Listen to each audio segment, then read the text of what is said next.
In the 1970s, China was a land of silence, where poverty whispered through every village and hunger shadowed every dream.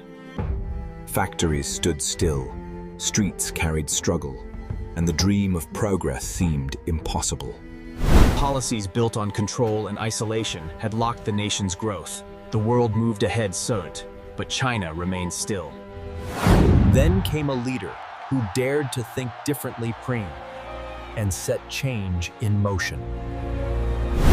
He opened China's doors to the world, introducing market reforms, foreign investment, and the sleeping giant began to move. Millions worked day and night, building, learning, believing.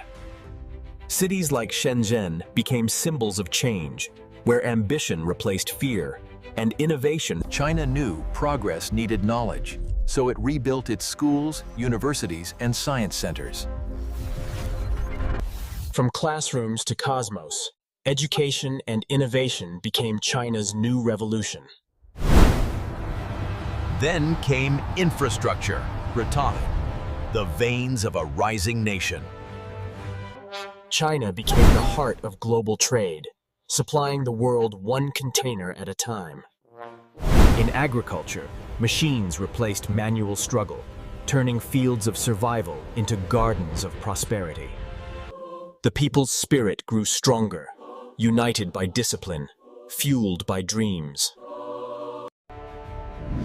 Today, China stands as a global powerhouse, where innovation meets endurance.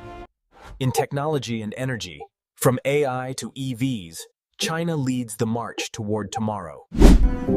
And through it all plain, one generation's sacrifice became another's success.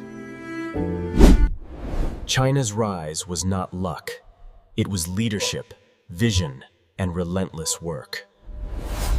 And as the world looks ahead, China prepares for its next chapter, innovation without limits. From poverty to power, from isolation to inspiration. This is the story of China, proof that when a nation dares to change, the world can't ignore its rise.